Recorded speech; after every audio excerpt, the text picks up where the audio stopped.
Hey friends, this isn't creepy, is it? No? Good. Ash here.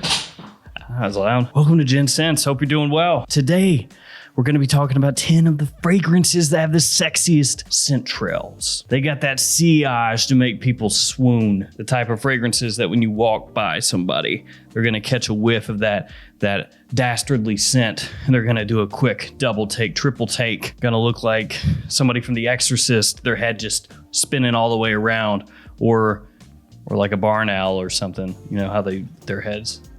Yeah, but in a way less creepy way. They'll just think that you smell amazing. So let's jump into it and let's talk about some fragrances that just have crazy, amazing smelling scent trails.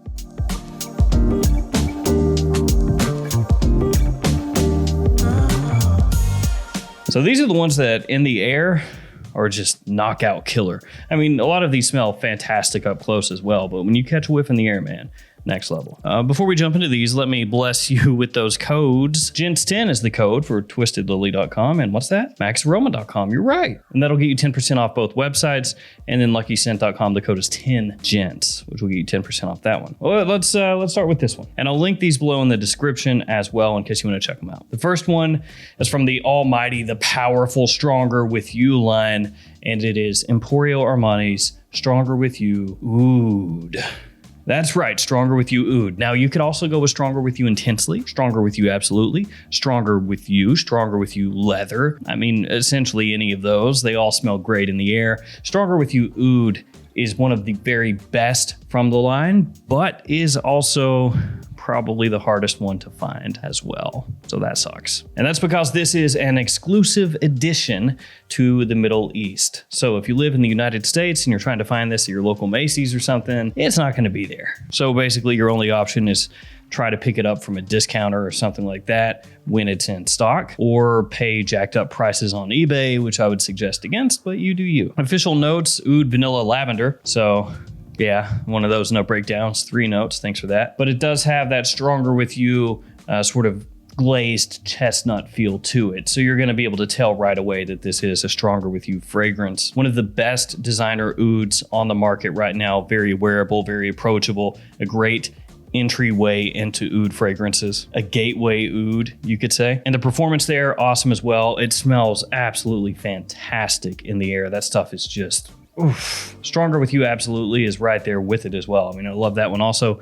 But Stronger With You Oud, if you're looking for a great designer oud scent, gotta check that out. Now let's kick it back a little bit. Let's throw it back to La Nuit de l'Homme. This is the Eau de Toilette, the OG, the fragrance that made the man, the myth, the legend, Jeremy Fragrance, lose his mind and want to smash his head repeatedly into a wall. It was like The Happening or something like that. Remember that movie with, what's his name? Not Mark Wahlberg, but M. Night Shyamalan, where like plants were making people kill themselves. That's like La Nuit de l'Homme, apparently. It makes you kill yourself just when you thought there couldn't be any more evil that could be invented. You smell it and you're just like, I can't control. Shout out Jeremy Fragrance, power. So this one has cardamom, it's got lavender, it has woods in here, it's got a little citrus. Cardamom is what it's most well known for. That cardamom, sweet, spicy, sexy, just so appealing. There is a reason that it causes people to smash that head, and that's because it just smells so nice, man. It smells fantastic. In the air, this stuff is killer. It's one of the best date night fragrances, cool weather fragrances ever. Performance is maybe not the best, but when it smells that good, you can overlook it. So next up, let's talk about another scent that also some people would say could use a little boost in the power department. But when you're talking about just the compliment factor or the sex appeal, it's right there with La Nuit de l'Homme. It's not as hyped as La Nuit. It doesn't get as much love as La Nuit, but it works pretty much just as well. CH Men from Carolina Herrera. I got a few bottles of this stuff. I have the old school original bottle with the red ribbon on the front. I've got this one, and then I have another one with like a gold CH instead of silver. They changed up the basically the window dressing of the bottle a few times. And also with this one, there's a lot of talk about reformulation and stuff as well. Don't go down that rabbit hole, you'll lose your mind. It's got sugar, vanilla, leather, woods, little citrus, has kind of a grassiness off the top as well, which sounds weird, but it all works together perfectly. And I think CH Men actually is a great, like fantastic next level, under the radar designer choice if you're looking for compliments right now, because the heyday of this fragrance being hyped and worn is past, but it still works just as well today as it did a few years ago. So CH Men, that one, check it out. That stuff is still kicking. And now a newer one, the Scent de Parfum from Hugo Boss. This one has Maninka fruit, which is going to tie it in with the other fragrances in the line. It's got some woodiness and iris. Iris is the kicker here. Also some ginger off the top to give it a little more of a brightness in the opening when you first spray it on. So as I said, the iris is really what sets this one apart from the other fragrances in the lineup. And you need to not confuse this one with the Scent Parfum edition. So that's this one, the Scent Parfum. This one also has iris, but it is different from the Scent Le Parfum. So both of these named Parfum, just slightly different, Parfum, Le Parfum. Both have iris as one of the main notes, but this one was a limited edition, and this one is the newest flanker. This one is much more focused on the iris, by the way. This one, the Parfum, is more of that type of iris that you're gonna find in like Dior Homme, something closer to that. The iris in here is not as makeup-y, not as lipsticky, a little bit fresher, sweeter. This is a great fragrance though. I love the little twist on the scent DNA. Let's do a Parfums de Marly, not Leighton though. We're gonna go with Oajan this time. Cinnamon, honey, tonka, vanilla, benzoin, labdanum, some of the notes here. Every single one of those notes was a sweet one. In case you didn't key in on that, yeah, this is a sweet, ambery, rich, warm fragrance. It's drawn comparisons to Ombre Noirgues from Hermes and Angel Share from By Kilian, and also 1 Million Privé from Paco Rabanne. So it's in that style, in that family. It doesn't get as much hype as stuff like Leighton or Herod or Carlisle, you know, the big heavy hitters from the house. But this one is right there with those, especially if you do like fragrances in the style of the three that I listed off. Not the 3 Parfums de Marlys, the 3 other ones. From there, let's talk about Moustache Eau de Parfum. This is from Rochas. And this one is another one that did get a lot of people talking about it. You know, it had that groundswell of attention because it smells similar to Yves Saint Laurent's Tuxedo, only this is way, way, way, way cheaper. And the quality is really good with this one. Even though the fragrance is quite cheap in comparison anyway to Tuxedo, you're not skimping on the quality. It's not one of those ones where, you know, you say, yeah, I picked it up for 20 bucks and it smells like it. Not that this one you'll be able to pick up for 20 bucks because it goes for more than that. But you see what I'm saying. That one has vanilla, benzoin, mandarin orange, and pink pepper as some of the notes in the fragrance. It's another one that is quite warm and rich and sweet. Very well done. Moustache Eau de Parfum, fantastic release. Now this next one is a newer one for me. It's Moresque Contessa. This stuff I have fallen for. I really, really like this. Now when you first spray it on, it does come across a little bit feminine. I'm gonna give it a blast on the old tester strip right now. Here we go.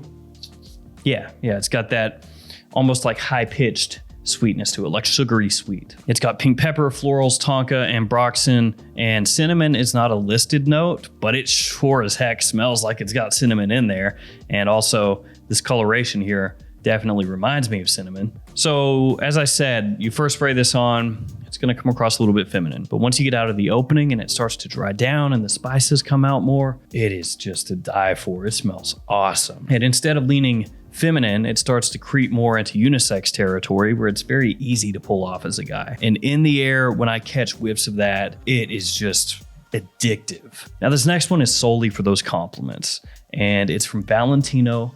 It's Uomo Coral Fantasy. Well, technically Uomo Born in Roma Coral Fantasy, but that's kind of a mouthful. Apple, cardamom, tobacco, and bergamot, some of the notes, along with lavender as well. It follows up with Born in Roma Yellow Dream, you know, a little bit of a similarity to that one, but with a really nice fresh fruitiness off the top with that red apple. And then as it dries down, the tobacco kind of becomes the star of the show. It stays pretty clean, fresh, sweet throughout with a decent little hint of warmth to give you good versatility. Massive compliment puller. Some people have compared it to, I think, 1 Million Lucky and also Spice Bomb Night Vision. For me, it's not really close to either, but you could say it's in like a similar style. And obviously, if some people find that similarity, then maybe you will, which is why I let you know. After that is Xerjoff. Ivory root, spices, sandalwood, patchouli, some of the notes, though officially fragrances that are in the Join the Club line, I don't think they actually have official notes. Kind of like Nasamato, where they may not have official note breakdowns for everything, but people kind of come to like an overall agreement and say, okay, yeah, I think it smells like this. Everybody in agreement, and everyone goes, yeah, sure. All right, that's the official note breakdown then. The spice here smells awesome. It just jumps right off your skin. Very bright, but at the same time with a nice sweetness to it. The sandalwood adds a great creamy, smooth woodiness to the scent profile. It's a great release, and if you can find it for a good price at discounters, I think it's absolutely worth checking out. Join the Club has some of Xerjoff's best fragrances, and then also some of their not as great fragrances. So if you haven't smelled any of these beforehand, any of the Join the Club fragrances, look them up, see which ones you think might work for you, sample those. Because as I said, some of them are just like drop dead gorgeous, and then other ones I wouldn't really want. For me though, if you're talking about the fragrances in that line that just have the sexiest scent trail, Ivory Root is the first one that comes to my mind. Some people might say more than words, but I think in general that this one's easier to pull off. Last fragrance, it's an obvious one. Eau de Parfum from Yves Saint Laurent. There's just something about this fragrance that in the air, it is a compliment beast. It is what it is. I know a lot of people don't care about compliment factor, sex appeal with their fragrances. They don't care about that, but a lot of people do. And that's where this one has just always shown for me. Like this DNA, talking really just about all of them. Why Live, why Eau de Parfum, why Eau de Toilette, why Le Parfum. It's just magic almost. It sounds so cheesy, but it's true. Apple, ginger, sage, amberwood, tonka.